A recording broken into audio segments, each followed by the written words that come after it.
Overview for today, we're going to start with methodology. It's the backbone of a fire or explosion investigation. We saw earlier, kind of going through that methodology, we're going to hit on two of the documents, NFPA 1033 and NFPA 921. If you're not familiar, definitely become a little more familiar. Hopefully after the next 2 days, you'll understand what they are at least and where to get started. From that, we are going to go into origin and cause. So the actual backbone of where and then how or why a fire or explosion occurred. And then from there, jump into fuel vapor considerations, followed by some case studies. So as I mentioned, today we're going to be doing fuel vapor explosions. You want to take a look at the video. They can be horrifying. They're terrible. But again, we're there to figure out what happened. We're going to go through today the methodology behind it and then ultimately follow up some case studies just to show that methodology in practice, making sure that you don't miss anything. So in terms of methodology, the governing standard or the standards of care, I'll call them, is NFPA 1033 and NFPA 921. So 1033 is a standard, 921 is a guide. Again, they're standards of care. We're going to dive into a little deeper as to what they are. If you have not seen these before, definitely find them. They're available online. It's a little harder to fan through them, but I like a nice physical copy because you can crack the book open, highlight, tab, whatever you need to do. I would recommend, so 1033, it's a shorter, much shorter standard. Go through that. It's very short. You can read it in a light sitting versus 921. I definitely recommend reading it cover to cover. We're going to show you why. But again, it's a guide. It's got a wealth of information in it. So we're going to start out with 1033. The scope is to define the minimum job performance requirements, JPRs, for the fire investigator. Again, it's a very small book. There's a lot of things in there that you must or shall do, and it uses language such as shall versus should, which is more of a guideline. So if you do deviate from the should section, you have a good reason why, but for the most part, it's mandated shall. You must do this. You have to do this. So that's 1033.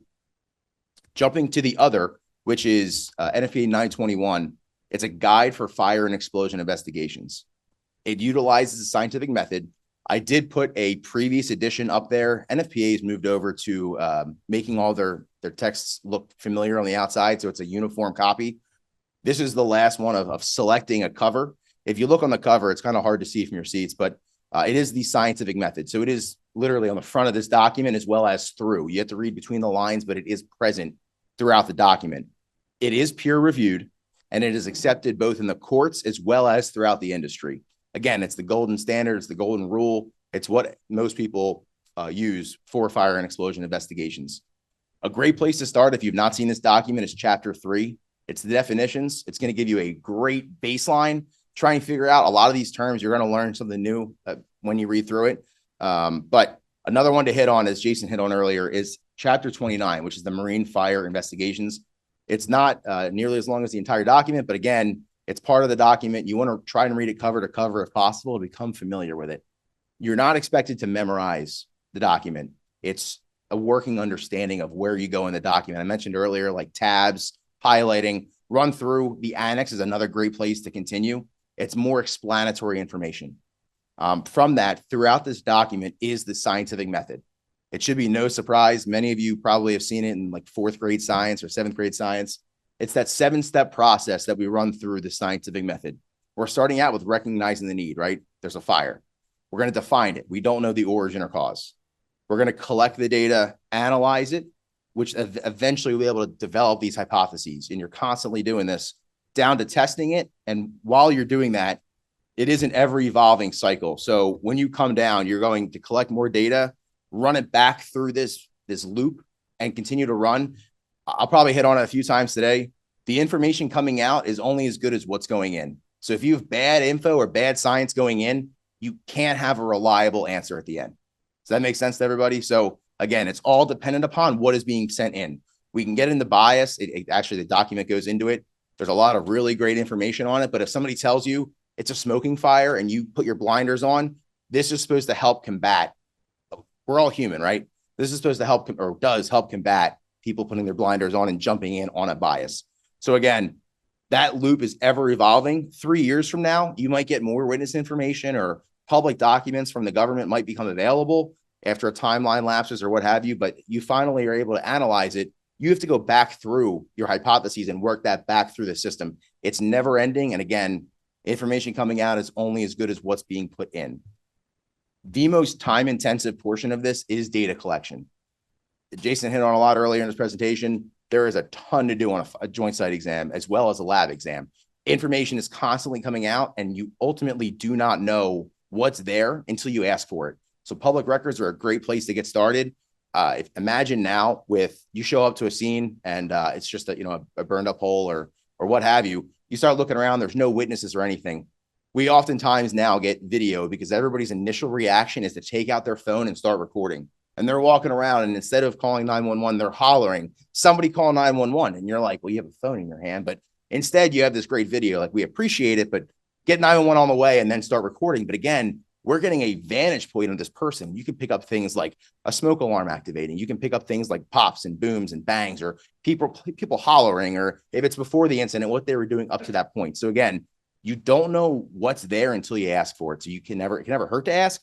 A lot of people have baseline questions when you're doing interviews, but again, we're going to stick with fuel vapor today. But to start out with that, origin and cause, O&C.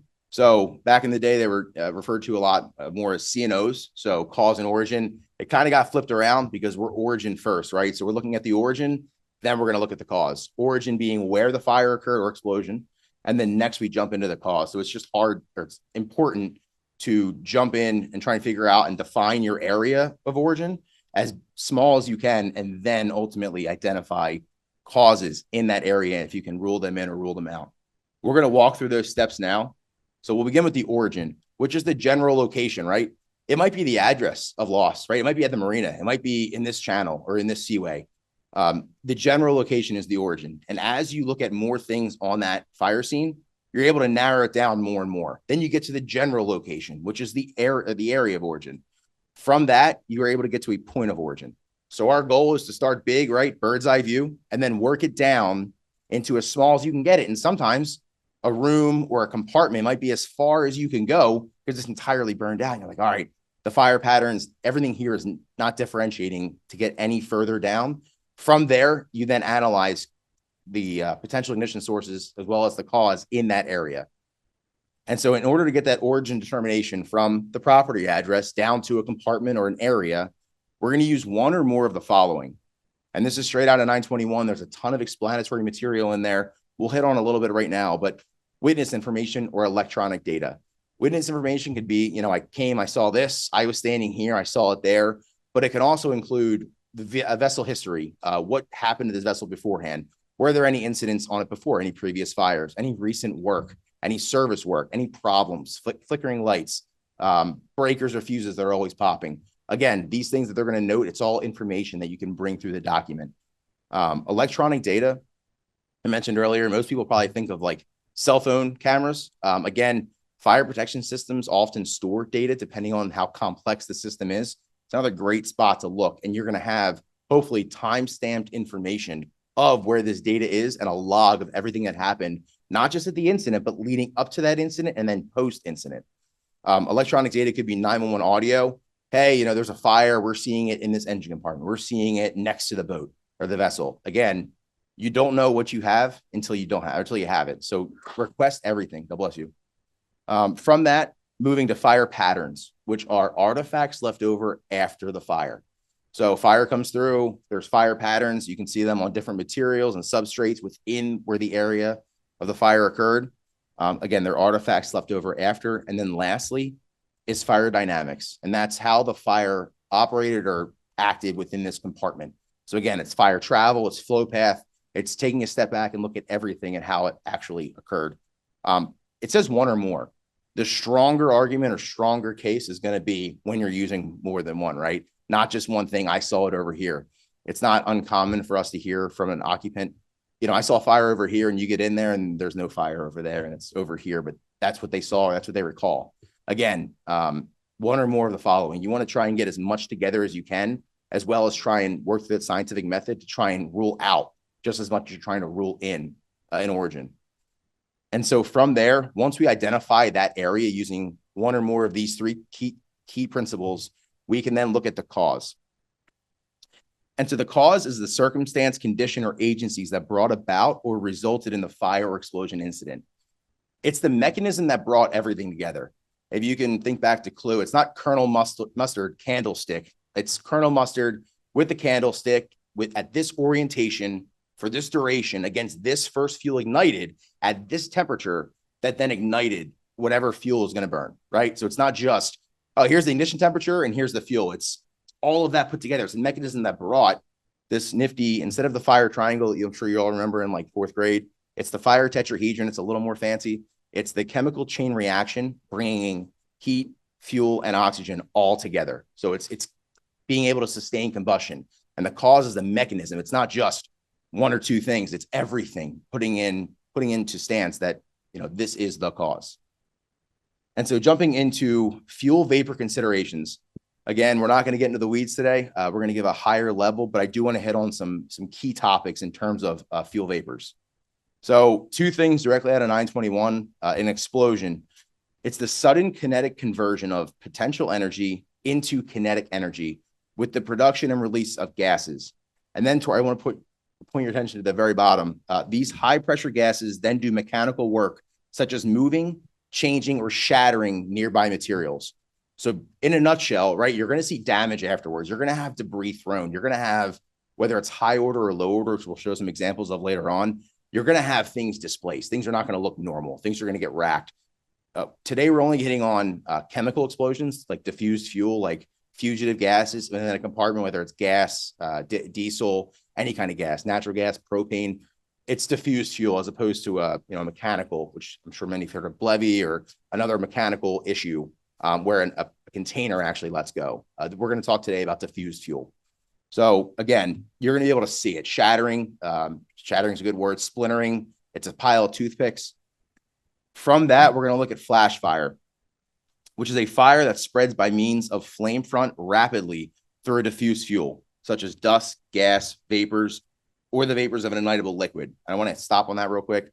An ignitable liquid, it's not the liquid that's burning, it's the vapors that are off-gassing from that liquid. So again, if you have, let's say a 1,000,000-gallon tank, and only 6 inches of that vapor is exposed under normal conditions, just where that area the vapors are coming out is going to burn. It could be a million gallons, but only that opening should burn under normal circumstances. But ultimately, without the production of damaging pressure. So one, pressure damaging compartment, facility. The other, not damaging pressure. Just to throw out a few more definitions, looking at gasoline, there's a few numbers up there. These are coming right out of that guide that I mentioned, 921. Flash point, that's when vapors start to actually go off of this substance to where when they do the test, it creates a little flash of fire that runs across the top. It doesn't sustain combustion, but that's when it starts. From there, there's an auto ignition, again, pretty high, but it's still low enough. And then vapor density. We're going to hit on that pretty hard today in these case studies. Vapor density, if you can imagine air as being 1, in most people's houses, most people have natural gas, it's less than 1. So it's going to be lighter than air. It'll go up to the sky, right? Propane, gasoline, it's heavier than air. So gasoline, for example, is 3 to 4 times heavier than air. Where is everybody going to find it? At your feet, right? I'm sure everybody's seen like a bonfire video of somebody walking around a bonfire with a road flare and they go to throw it, and before it gets out of their hand, at their feet and everywhere around them catches on fire because that vapor has traveled out as a nice blanket away from that bonfire, and there's a huge flash fire. It's at your feet, as opposed to natural gas or other substances that just go up and out and away from the area. It can pose a lot of issues, but auto ignition for gasoline, it's flammable, right? So arc, spark, open flame. You need to hit what's called the MIE. We love our acronyms. Minimum ignition energy in order to do that. You could sit, I don't recommend this, but you could sit there all day and flick lit cigarettes into gasoline. It puts them right out, actually, typically when we do it in the field. Don't do that today, but again, it doesn't have the minimum ignition energy required to hit it. It's typically when you're lighting the cigarette, that's the problem, right? Open flame in your hand. So arc, spark, open flame is what you need for gasoline. Looking on the other side, you have diesel, right? Diesel's combustible. Under normal circumstances, you have to heat it up to its auto ignition temperature. Now, there are things that can factor that away, such as pressure. If you imagine inside of an engine, glow plugs, right? They have to heat it up. It eventually hits. Pressure brings that down, that minimum ignition energy, MIE. I know I'm throwing a lot of acronyms and terms at you. MIE, it brings it down. And so if you get a fuel that's out of where it's supposed to be, and let's just say it's atomized, which means it's a bunch of little particles in air, there's a lot more surface area. You're not heating up a carton or a jug of diesel. You're heating up these little tiny droplets in the air. From there, you're able to create ignition because the pressure allowed the MIE to come down. So again, diesel, combustible, you have to heat it up to its auto ignition temperature. Gasoline, arc, spark, open flame. Everybody good? To build on top of that, you need to be in the right mixture for an explosion to occur. And so this is with many flammable vapors. I know there's a lot of numbers up here. Bear with me for a second. So on the left-hand side, we can all read it's too lean. I'm sure many people have either worked on or seen engines worked on. If it's too lean, it's not going to run right. And if it's too rich, it's not going to run right. So in between is where perfect combustion can happen. But again, that's our problem. So anything less than 1.4, and this is for gasoline, anything less than 1.4 shouldn't have an issue. There should not be within the explosive limit under normal circumstances. Again, this is all just assuming everything's normal. Above 7.6, you shouldn't have anything. So let's just round it up to 8. Anything over 8% in the air, right? So that means 8% air, 8% gasoline. The rest of it is oxygen we're breathing. It'll support combustion up to that point. And from there, it should not happen. You can get pockets within that area, just the way turbulent air flows. If there's HVAC running, if there's vents running, that can impact it. But again, above 7.6 or 8, it shouldn't happen. But within that flammable range, you can support combustion. And furthermore, there's a fancy word called the stoichiometric mixture, which is the most bang for your buck. A lot of times right there or a little bit more rich, that's where you see things splintered if they can be confined within a container. We mentioned earlier explosion versus flash fire. If available, that explosion can occur and blow out and just splinter or make things into toothpicks. Again, much more bang for your buck. It's more complete combustion. So moving on from LEL, jumping in investigation of vessel explosions. We're going to go through a few case studies. If you have any questions, I think we're waiting until the end, but I'll try to come back if you need to come back to a slide. But jumping into some case studies, this one we're going to call Fueled at Home.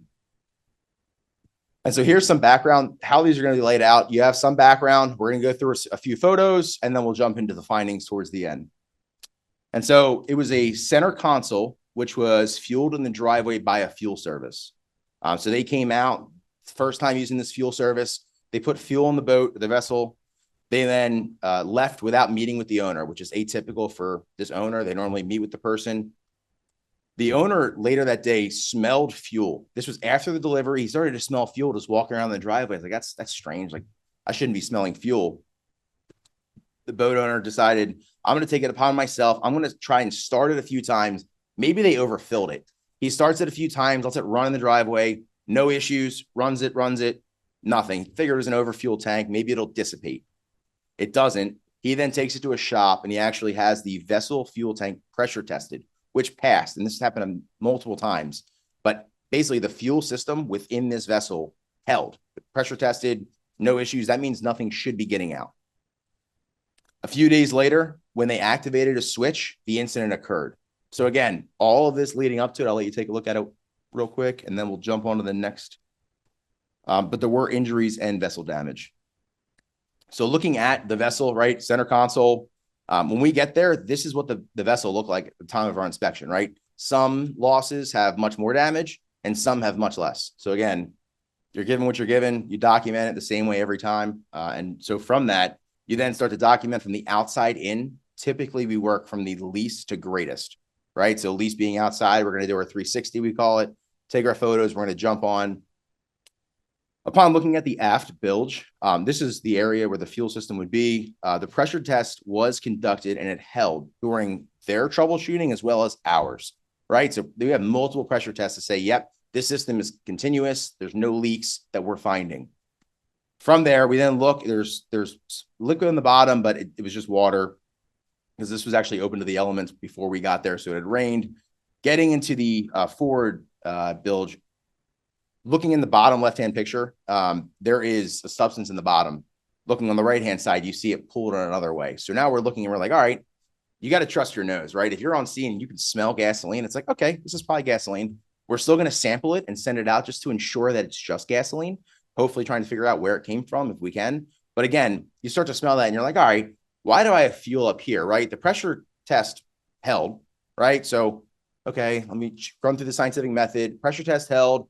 Fuel's got to be coming from somewhere, but this test locked out, it's held. So either somebody changed something or it's not coming from that fuel system. So upon photographing everything, yeah. All right. So many people in here are shaking their heads. Again, rod holder and the fuel fill. That scientific method is constantly going, but you don't want to keep those blinders on. So you start running through testing your hypothesis. So again, where are we seeing fuel? How can it get there? So we had a visual aid made by our imaging sciences group. And so this is going to run through the correct fueling procedure. And this video is actually mirrored, so disregard the direction that they turn the fuel cap, but